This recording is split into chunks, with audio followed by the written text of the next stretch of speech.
नमस्कार दोस्तों। आज के हम टॉपिक पर चर्चा करेंगे कि आज की शिक्षा यानी कि वर्तमान की शिक्षा जिनसे अधिकांश छात्र भविष्य के हिस्ट्री शीटर और रैपिस्ट इनके जिम्मेदार कौन। इस बात पर आज हम शुरुआत करते हैं। मंजिल मिल ही जाएगी भटकते भटकते ही सही, गुमराह तो वो है जो घर से निकलते ही नहीं।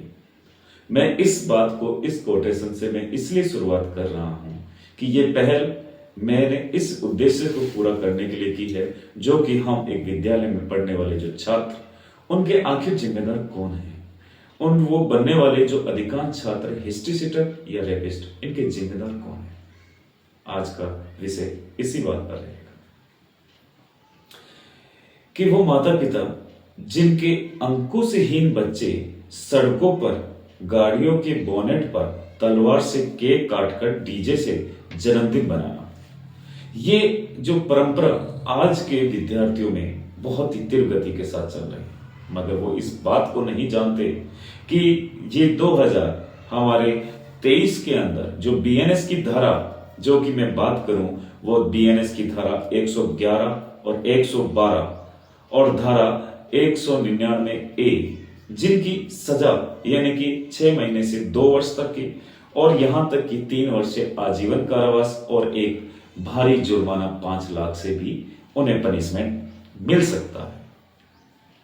ऐसी ही समस्या जिनके बारे में कहें कि वो माता पिता जिनकी चाहे कक्षा वो 12वीं में पढ़ने वाला छात्र हो या 10वीं में पढ़ने वाला छात्र हो, जिनकी पेंट बड़ी मुश्किल से ये डटती है, लेकिन धूम्रपान, शराब सेवन और डोडा और अमल खाने वाले और गैंगस्टर बनने की राह पर चलना, ये एक ऐसे अपराध की श्रेणी में आता है जिसे कोटपा एक्ट 2023 के अंतर्गत जिन्हें 1 वर्ष की सजा और 2 लाख जुर्माना होता है। ये ऐसे ही संगठित ये छोटे छोटे जो अपराध हैं, ये एक बड़े संगीन अपराध की तरफ बढ़ते हैं। वो छात्र जो माँ बाप का कभी सपने में भी कहना नहीं मानते और वे मरे हुए उन गैंगस्टर व्यक्तियों की अपना हीरो मानकर उनकी सोशल मीडिया पर उनकी फोटो की स्टोरी डालते हैं, और ये सारा काम जो काम करते हैं ये उकसाने के लिए, जो कि 196 बीएनएस की धारा और पब्लिक मिसचिफ यानी कि सार्वजनिक रूप से जो लोक शांति के जो इस प्रकार को फैलाने वाले जो 187 धारा और आईटी एक्ट 2000 के अंतर्गत 66 और 67, जिनमें 3 वर्ष से 5 वर्ष की कारावास है। उन्हें अपने पनिशमेंट की चिंता नहीं है, मगर वो गैंगस्टर को अपना हीरो मानकर उनकी स्टोरी सोशल मीडिया पर प्रचार होता है और उसके बाद वो गिरफ्तार होते हैं, उनके ऊपर कानून की धारा चलती है।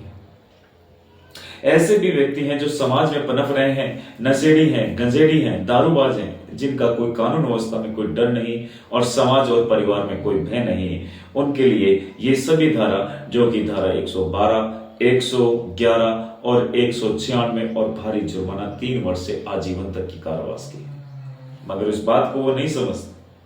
लेकिन शुरुआत के अंदर तो हम ये देखते हैं कि माँ बाप इनको देखकर बड़े खुश होते हैं, क्योंकि अच्छा है कि जो इस प्रकार से बन रहे हैं और बाद में यही व्यक्ति समाज और परिवार के नासूर बन जाते हैं।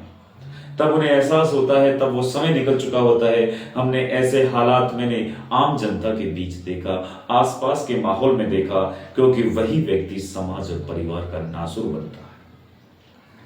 और एक आज हम ये भी देख रहे हैं कि हर बच्चे के हाथ में मोबाइल फोन, जिसका बेलगाम जो उपयोग किया जा रहा है, और मोबाइल जो कि कंपनियों के द्वारा परोसी जाने वाली वो घटिया और अश्लील सामग्री, जिनको बिल्कुल हमारे भारत सरकार, राज्य सरकार को तुरंत बंद कर देना चाहिए।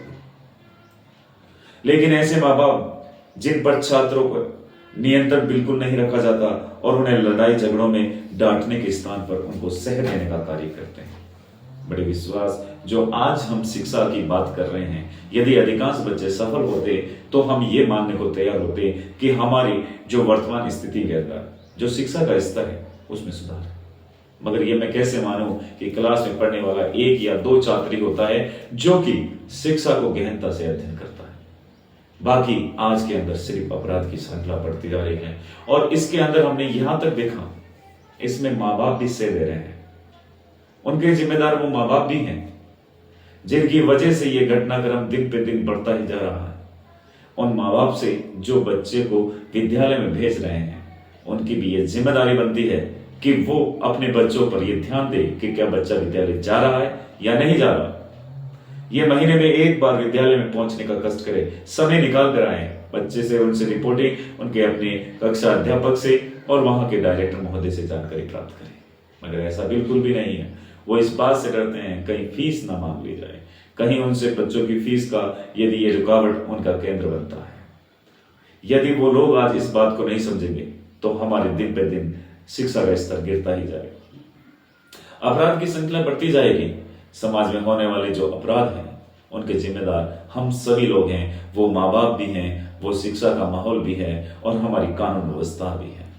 अफसोस इस बात का रहेगा कि यदि हम सभी मिलकर इस बात पर ध्यान दें तो आने वाले बच्चों का एक सुनहरा भविष्य तैयार कर सकेंगे। आज के लिए मैं इतना ही बताना चाहूंगा। जय हिंद, वंदे मातरम।